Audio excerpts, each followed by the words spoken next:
El libro del gobernador Aníbal Acevedo Vilá, titulado Separación de Poderes, a mi entender constituye una valiosa contribución a la literatura constitucional de Puerto Rico sobre un tema que a mí me parece fascinante, pero lo que me parece interesante es que haya podido reunir a tanta gente para discutir un tema que es medio esotérico.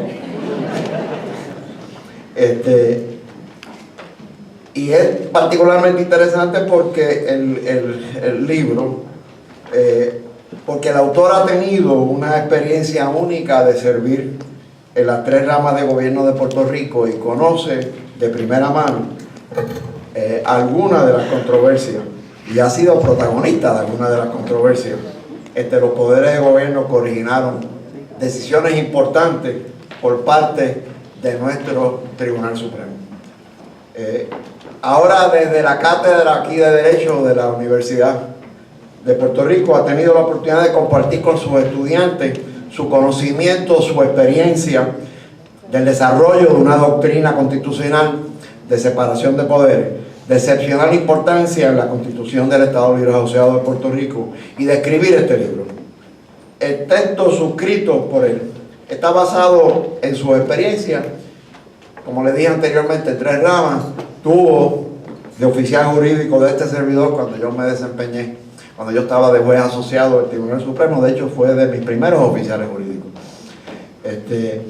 Luego estuvo con el juez Lee Campbell de la Corte de Apelaciones de los Estados Unidos para el primer circuito. Más tarde forma parte del cuerpo de ayudantes del gobernador Hernández Colón. Luego ocupa un escaño en la Cámara de Representantes. Más tarde pasa a servir al Congreso, en el Congreso de los Estados Unidos como comisionado residente de Puerto Rico, y después sale electo gobernador de Puerto Rico en un cuatrenio en el que su partido no obtuvo una mayoría de los escaños en la Asamblea Legislativa y tuvo que compartir los poderes políticos con otro partido. En el primer capítulo, Acevedo Vilá expone el trasfondo histórico de la separación de poderes en los Estados Unidos y en Puerto Rico, de donde se origina el concepto, y contiene una excelente sinopsis del desarrollo aquí en Puerto Rico de dicha doctrina, desde la Carta Autonómica hasta la Ley Promesa, con un análisis comparativo de los esquemas en la Ley Foraker, la Ley Jones y en la Constitución del Estado Libre Asociado de Puerto Rico. En lo que respecta a la Ley Promesa, el autor aclara que aunque creo que hay argumentos serios constitucionales para impugnar promesas, incito, ese no es el propósito de su obra. Pero sin embargo, a través de toda su obra, hay una exposición continua de la presencia de la ley promesa y de lo que constituye en términos del esquema de separación de poderes, una conciencia de que está presente ese elefante continuo en toda la doctrina de separación de poderes en Puerto Rico. El honorable juez Gustavo Gelpi.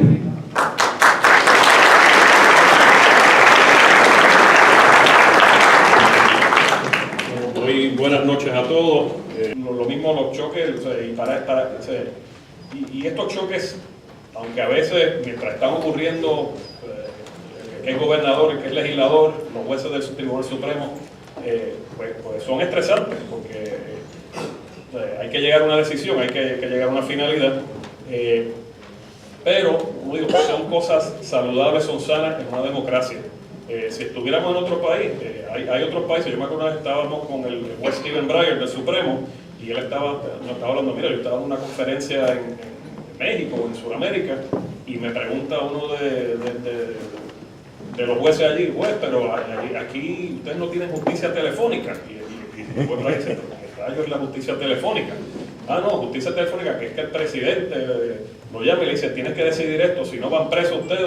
Y eso ocurre, y eso lo ven cada vez que hay un cambio en muchos de estos países, ocurren esas cosas. En Venezuela ha pasado, en otros países.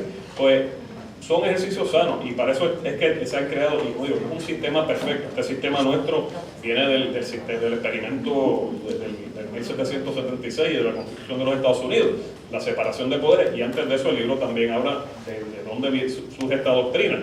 Pero dentro de todas las imperfecciones humanas que hay, hasta el día de hoy es el de los sistemas más perfectos que hay, aún con todas sus imperfecciones. Otra cosa que desde el punto de vista mío, siendo juez federal, que es otra cosa que el libro toca, y obviamente hablar un poquito de promesa, pero estos choques tenemos que verlos no solo, y el libro lo menciona, aunque el libro mayormente habla sobre los casos del Tribunal Supremo de Puerto Rico, pero estos choques no son solo de tres ramas de gobierno. Estos choques a veces, normalmente muchas veces los vamos a ver también de 6 ramas de gobierno, porque no solo, igual que en los estados, Puerto Rico está la rama federal, el gobierno federal que tiene sus 3 ramas a la vez. Y entonces aquí en Puerto Rico lo vemos, y en los estados también ocurre en otras ocasiones, pero aquí vemos también que muchas veces, a veces el ejecutivo, el judicial, el legislativo en Puerto Rico están de acuerdo, pero viene una impugnación o viene una actuación del gobierno federal que está totalmente en contra. Entonces tenemos a veces, como digo, esto parece a veces lo que, me acuerdo de pequeño, los sábados y domingos, que digamos superestrella de lucha libre, que tienen todo el mundo en cuadrilátero, y entonces tenemos 6 participantes en un cuadrilátero.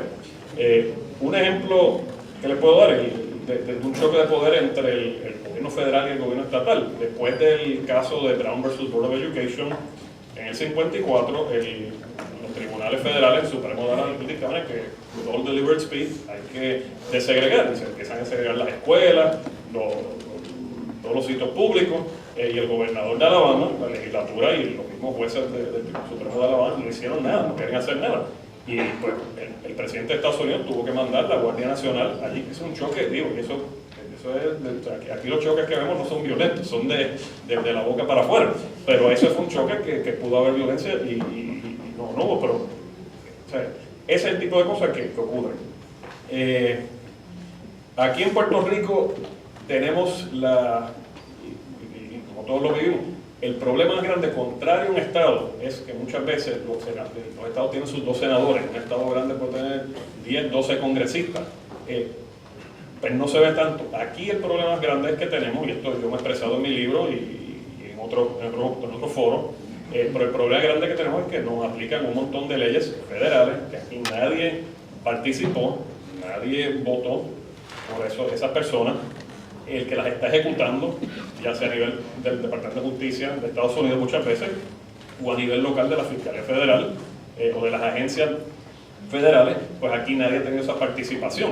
Entonces así que también vemos esos choques, y muchas veces en esos choques, esos choques acaban llegando al tribunal federal, y entonces el choque es que muchas veces, y hay veces que el tribunal decide a favor del gobierno federal porque las leyes están escritas de una manera que no se puede hacer más nada. Pero hay otras veces que el tribunal federal ha fallado a favor del gobierno de Puerto Rico, y entonces el tribunal federal es el malo, porque no es el americano, falló contra el...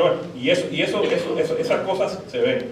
Me acuerdo durante la gobernación del profesor, y es para darle 3 ejemplos breves, pero hubo uno de los tostones, era el caso todo el mundo decía el caso de la leche, y eran, o sea, que la leche iba a subir, que si el precio de la leche era por culpa del tribunal federal, que tiene jurisdicción. En este caso subió a Boston, bajó, subió, por fin se transó, pero ese es el tipo de cosas que afecta a un issue local, y obviamente está sujeto a lo que dice el gobierno federal, y él siendo gobernador, y obviamente había un gobierno dividido, pero aún si el gobierno hubiera estado unificado, hubiera sido la Cámara y el Senado del mismo partido, de todas maneras hubiera pasado lo mismo. Entonces el choque de poderes contra el poder federal, legislativo, y entonces obviamente las ramas judiciales que entran a resolver el problema, no los tribunales de aquí. Otro caso, el BIO que participó, y el secretario de Justicia Roberto Sánchez, es el caso de pena de muerte. Y el secretario de Justicia en ese entonces radicó un amicus curiae, el caso llegó hasta Boston, pero el issue era, mira, aquí la Constitución de Puerto Rico específicamente prohíbe la pena de muerte, y la aprobó el Congreso, eso es una ley, eso todavía el Congreso, y velando la guira por atrás, deciden imponer la pena de muerte. O sea, otra cosa, el que decide imponer la pena de muerte es el gobierno federal, el secretario de Justicia, es el Ejecutivo. Y a veces la gente piensa, no, que es el fiscal federal en Puerto Rico. El fiscal federal, esa decisión viene de Washington D.C. Y eso ocurrió en ese caso, y obviamente lo sabemos todos que eso era Acosta Martínez, el Tribunal de Circuito de Apelaciones revocó a Juez Casellas y dijo, no, aquí se puede imponer la pena de muerte. El otro caso que bien me acuerdo, y es un caso que él lo heredó de la anterior gobernadora, y yo, mi juez, cuando estaba la anterior gobernadora, lo tuve con él, y lo he tenido ya con 5 gobernadores distintos. Es un caso de Medicaid, de los centros 330. Los centros 330 son centros de salud preventiva. Obviamente la mayoría de las personas que estamos aquí pues tenemos plan médico, tenemos unos recursos que muchas personas no tienen, y estos 330 le dan esos servicios. Es, por ejemplo, la persona que hay que darle pastillas para el corazón, que las tome y no tener que esperar que le dé un ataque al corazón masivo y que el gobierno después tenga que aportar tanto dinero para cubrirlo. Igual le dan limpieza a los dientes, a las muchachas jóvenes en los pueblos quizás le dan contracepción, le dan todo ese tipo de cosas, pero es preventivo. Pues lo que ocurre en ese caso es que la ley de Medicaid, Puerto Rico se suscribe a ser recipiente de Medicaid hace muchísimos años, vamos a decir 30, 40, 50 años atrás, y básicamente era un trato bastante ecuánime. Y básicamente Puerto Rico aportaba parte de los fondos, el gobierno federal parte de los fondos. La mayoría de los estados, el pareo es como 15% federal, 15% local, el resto está federal. En Puerto Rico lo que ocurre es que esa ley de Medicaid y los CAPS se empiezan a cambiar unilateralmente por el Congreso, año por año, a veces por las mismas agencias que pasan sus reglas, y lo que ocurre es que cuando él llega a ser gobernador, literalmente, ya era un pareo de 12%, en ese entonces 88%, pero era a la inversa, 88% local y 12%. Y llegó el momento que el gobierno de Puerto Rico, y todavía ese caso sigue en la misma dicotomía, el gobierno tiene que aportar más que los estados, y es por esos casos. Y eso es el tipo de cosas, y bueno, ese caso sigue, yo tengo que seguir la ley federal. Hubo un momento, ya no era gobernador, pero el cuatrienio pasado que tuve que emitir un embargo en el Banco Gubernamental de Fomento, y obviamente la Junta Fiscal tiene que seguir poniendo los fondos porque es por ley federal. Y el circuito lo resolvió. Pero ese es el tipo de choque, de dicotomía que también vemos que también es el gobierno federal con el gobierno estatal. Bueno, ya que mencioné eso, vamos a promesa. Y ese es el tostón, el caballo como dicen, de pelea de muchos de argumentos. Ya han habido argumentos en Boston, todos sabemos lo que es la ley promesa.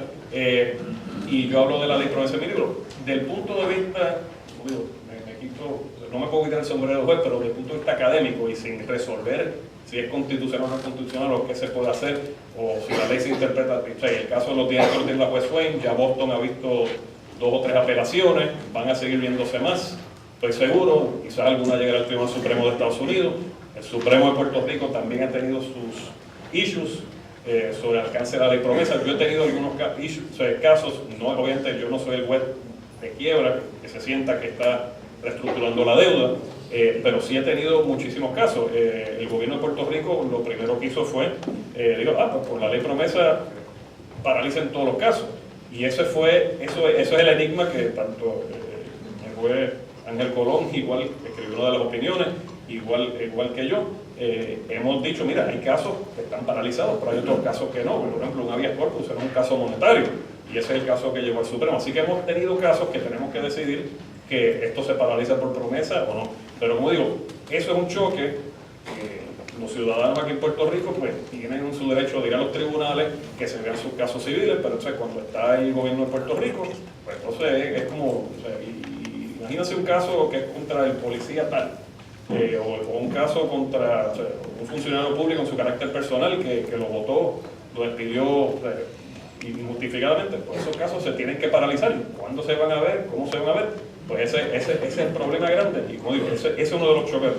Una de las cosas que yo he hablado, como digo, tenemos 3 ramas de gobierno locales, 3 ramas federales, pero la rama legislativa y la ejecutiva federal acordaron pues crear esta Junta de Control Fiscal que tenemos en Puerto Rico, y yo no quiero decir que es una rama per se, pero es como a veces actúa como una cuasi rama. Básicamente tenemos 4 poderes, y digo, para cosas fiscales en Puerto Rico, pero póngase a pensar que posiblemente, y aquí tenemos varios legisladores, cualquier cosa que usted haga, aunque no hable de algo fiscal, tiene un precio, porque o sea, y puede afectarse fiscalmente. Entonces, ¿cuál es el alcance que tiene la Junta? Y ahí es que viene el choque. Como digo, es una cuasi cuarta rama. A veces está lo que dice el misconception de que la Junta Fiscal, que si es una Junta Federal, una entidad federal, la Junta Fiscal es un ente del gobierno de Puerto Rico, es creado por ley federal, y lo que es irónico es que esta es la primera vez desde el 52 que el gobierno, lo que advirtió Muñoz Marín, mira, si nos volvemos locos, el gobierno federal puede legislar otra vez. Pues eso es lo que ha hecho el gobierno federal, y entonces el problema es que son ramas legislativas y el presidente es el que nombra a los miembros de la Junta. Y como digo, yo en mi libro digo, mira, quizás la Junta Fiscal es lo que necesitamos, es lo mejor. De aquí a 20 años vamos a estar aquí diciendo, mira, fueron los peores de los tiempos, pero esto nos ayudó. No sabemos, pero desde el punto de vista académico, de separación de poderes, es como una aberración de separación de poderes, porque no, o sea, si a mí me dicen dónde poner la Junta, yo no sé dónde ponerla en un organigrama de Puerto Rico. Está encima de la rama, está igual, es una rama que viene, o sea, o una rama que viene a ayudar, ¿qué es lo que va a hacer la entidad? Y ese es el problema, es el reto grande desde el punto de vista académico y constitucional que yo creo que en Puerto Rico se enfrenta. Mucha gente piensa que yo, y voy a hacer unas reacciones breves a algunos de los comentarios de ellos, pero que yo me interesé en el tema de separación de poderes, pues, porque me tocó gobernar en un gobierno dividido. La realidad es que este tema me interesó desde que yo estaba aquí como estudiante. Y preparándome para hoy me di cuenta que es un ciclo curioso, porque yo me intereso en el tema cuando soy estudiante y se está dando la investigación de los sucesos del Cerro Maravilla, de los asesinatos del Cerro Maravilla, que desde el punto de vista histórico-constitucional es la primera vez que la Asamblea Legislativa de Puerto Rico ejerce sus poderes constitucionales de fiscalizar la rama ejecutiva y investigar la rama ejecutiva. Así que yo me acerco al tema en el momento que nuestro esquema de separación de poderes, que aunque lo teníamos desde 1902 con sus defectos y fue perfeccionado con la Constitución del 52, la realidad es que desde el punto de vista de choques entre la rama ejecutiva y rama legislativa, apenas nada había pasado. Hasta 1982, 83, aquí hay unos cuantos también compañeros de clase de esa época. Y ahora publico el libro, que es como un círculo total, donde el esquema de separación de poderes está en total precario, donde las peleas que puedan tener por razones válidas o por razones no válidas, el Ejecutivo con el Legislativo en el día de hoy, pues, de un plumazo, la Junta de Control Fiscal la resuelve, pero simplemente la resuelve negando la existencia de un sistema de separación de poderes. El propósito por qué decidí escribir el libro, un poco lo abundo en la parte introductoria, pero porque, y el juez Hernández dentro decía que esto es un tema esotérico de separación de poderes, mucha gente cree que separación de poderes simple y sencillamente es el modelo que se inventaron los padres de la Constitución americana para organizar el gobierno, que es como una forma de organizar. Y no entienden que la separación de poderes no es para eso. Separación de poderes no es un modelo para hacernos el gobierno eficiente. El modelo más eficiente, rápido de gobierno se llama la dictadura. Es bien sencillo. Yo soy el dictador, me levanto por la mañana y decido que estos dos van presos. Ya, se acabó, se ejecuta inmediatamente. Ese es el sistema más eficiente. Y la separación de poderes se crea para darles a ustedes, a mí, a todos nosotros, el poder de defendernos, que nunca haya un ente o una persona o un ente gubernamental que tenga tanto poder que se le vaya de las manos y que acabe en una tiranía. Así que el sistema de separación de poderes, desde mi perspectiva, es parte de los derechos fundamentales que tienen los ciudadanos.